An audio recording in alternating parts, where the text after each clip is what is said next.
హరి ఓం శ్రీమాత్రే నమ. లలితా సహస్రనామ పారాయణలో భాగంగా ఈరోజు అమ్మవారి నామం 941వ నామం, 4 అక్షరాల నామం మనోమయి.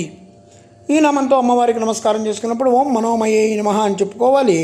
మనస్సుని స్థానంగా కలిగినటువంటి తల్లి అని దీనికి మనం స్థూలార్థంగా చెప్పుకుంటే, ఇంతకుముందు నామాల్లో మనం మనోన్మణి అని చెప్పుకున్నాం. ఇది మనోమయి. ఈ భూముఖి గురించి ఆలోచించడం అనేది ఒక గొప్ప విషయం.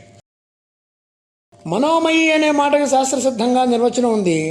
సభైరవ చిదాకాశ శివ ఇత్యాభిధీయతే అనన్యాం తస్యతాం వృద్ధిస్పంద శక్తిర్మనోమయి. మనోమయి నామం అక్కడొచ్చింది. ఇది వశిష్ఠ రామాయణంలో ఉంది. సభైరవ చిదాకాశ శివ, శివుడు ఆకాశ స్వరూపుడు, చిదాకాశ స్వరూపుడు. చిదాకాశం అంటే చిదంబరం. ఆకాశంలో స్పందన శక్తి బయటికి వస్తోంది.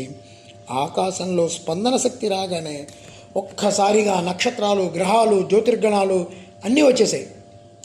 ఎలాగైతే నీటి కొలంలో చిన్నరాయేస్తే తరంగాలు వస్తాయో అలా చిదాకాశమైనటువంటి చిదంబరాన్నందు పరమాత్మ స్పందన శక్తియే మనోన్మయి. స ఖలు కుశల స్పందితుమపి.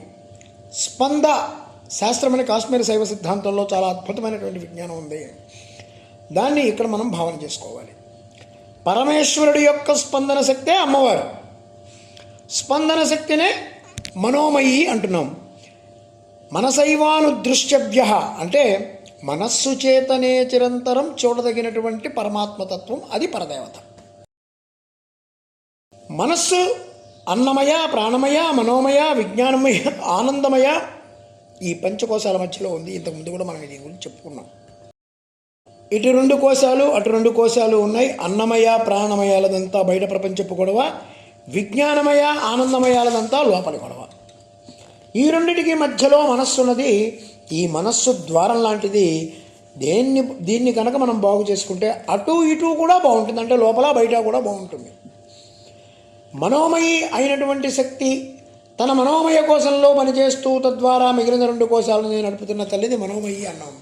ఓం ఐం హ్రీం శ్రీం మనోమయై నమః. ఓం శ్రీమాత్రే నమః. ఓం శ్రీమహారాజ్ఞే నమః. శ్రీమత్ సింహాసనేశ్వర్యై నమః.